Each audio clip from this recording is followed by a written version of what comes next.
I'm Kristen Kish, I'm a chef, and this is my life story. I was born in Seoul, or outside of Seoul, in 1983.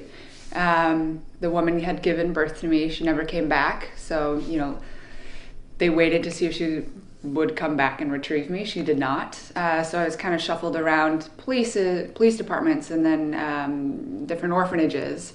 And then finally they put me up for adoption. And so 4 months later, after being shuffled around a lot of different little locations, I was adopted by my family in Michigan. Growing up, I never really felt that I was different. I never saw myself as being an adoptee or being a Korean adoptee. My family brought me up in a really loving home, and I think when that happens, you don't really necessarily think you're different until someone else points out that you're different. That being said, I was surrounded by amazing people, amazing family, great friends, school systems that had diverse student body, and I never really felt like I didn't belong. Boston, I've grown to love this city. I'll be honest, when I first moved here 10 years ago, I was miserable. I hated it. Well, I also came with no job, no money, no place to live, and no friends. So it took a minute for me to find my footing and to just try to find what I loved most about this city. What I've learned most about Boston is we are a very small community in a lot of different fields, especially the restaurants. People who are true Bostonians that have grown up here and they decide to go somewhere else, but some way they always come back here. It feels like home. This place will always be home to me, no matter where I live. It's small, everyone is supportive of each other, and small markets can be kind of great, and they can also kind of work against you as well. But the best thing about how Boston did it is everyone kind of supports each other. You make friends with your local cheese shop down the street or the farmer's market, and you create those relationships. Top Chef. Top Chef was one of the greatest experiences of my life. I don't know if anyone would have known of me had I not gone on Top Chef. That being said, I wasn't looking to get known. I wasn't looking to be in the spotlight.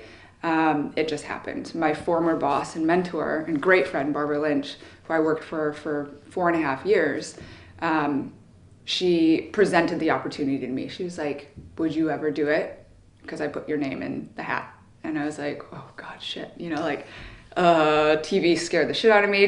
Going back to like my younger years of like social anxiety, and like I was very shy and incredibly insecure. And to put myself out there on a television program, doing something that I love so much, it was terrifying to me.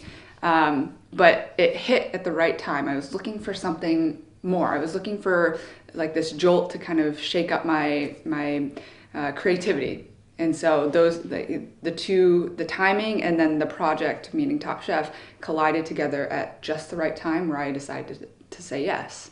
So it changed my life in more ways than I could have ever imagined. It's still continuing to change it in all these different ways that I've never ever would have dreamt of, all being really good. I didn't realize that I was a part of this Asian community in a way that I do now before Top Chef. I had no idea. And again, it was because I never looked at myself as, I know that I'm Asian American. I embrace it. I am very proud of it.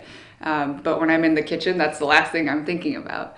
So the incredible amount of messages I've gotten, not only from the Asian community, but like parents who have adopted an Asian child, or someone whose sister has a cousin that was adopted, all these different things. The messages and support I have gotten is something that is incredibly humbling and proud for me. I don't take it lightly. I realize that it's making an impact to somebody somewhere out there, and that's really great for me. I'm very proud of that. And I wish I could go around meeting every single person that sends me a message, because I would be fascinated to hear their story. So I do my best, when people reach out, I want to learn more about them. To aspiring chefs, if they came up to me and asked me how I did it, First, I'd say I didn't think about how I did it. No one's path is going to be the exact same.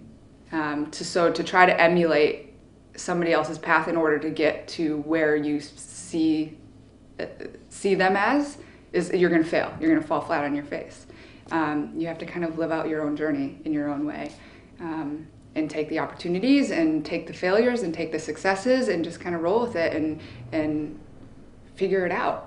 I believe in finding in being inspired and finding something that drives you, but what should drive you is, in this instance, is your passion for cooking.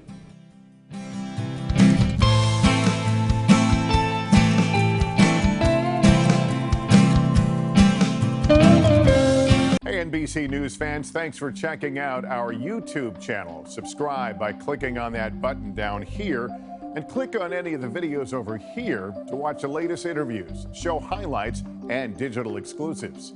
Thanks for watching.